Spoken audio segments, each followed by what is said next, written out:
c'est un indice qui nous donne une idée sur le climat qui est régné au niveau de Marrakech. C'est un climat, à peu près 10 siècles, c'est un climat qui est aride, à semi-aride. Ça veut dire qu'il y a peu de pluie et on devait chercher de l'eau dans la nappe, drainer l'eau de la nappe pour la ramener par des techniques qui sont très simples à la surface du sol pour l'irrigation.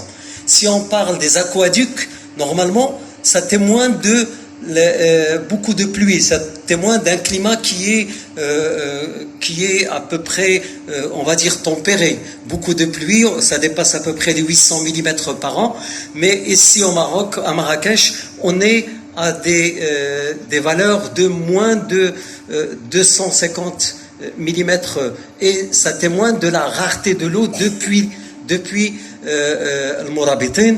Il y avait 2 Qattara. Ça a commencé avec 2 Qattara et après le nombre de Qattara a augmenté parce que le nombre de terrains à irriguer a augmenté aussi. Donc on doit utiliser certains indices et la disparition des Qattara les alentours des années 80, c'était un signal que la nappe souffre. C'est-à-dire la nappe de l'Haouz souffrait à partir des années 80.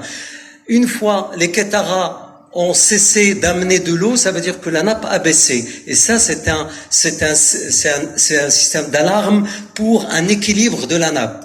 On a peu de pluie qui tombe et on exploite beaucoup la nappe, ce qui a donné cette baisse importante. Le patrimoine hydraulique du Maroc, si on parle par exemple le drainage des eaux de source, ça aussi c'est très important.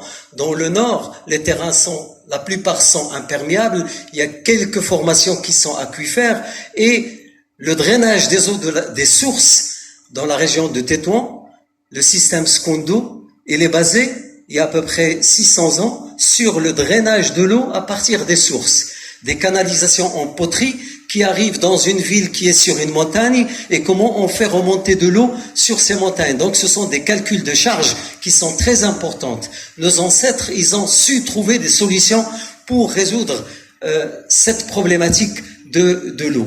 Donc nos jeunes, nous, on a le musée, il transmet un message à la jeunesse. Tout à l'heure, j'étais en train de travailler sur les statistiques de cette année 2022. Sur les 9 mois, on a à peu près 20 000 visiteurs. Sur les 9 000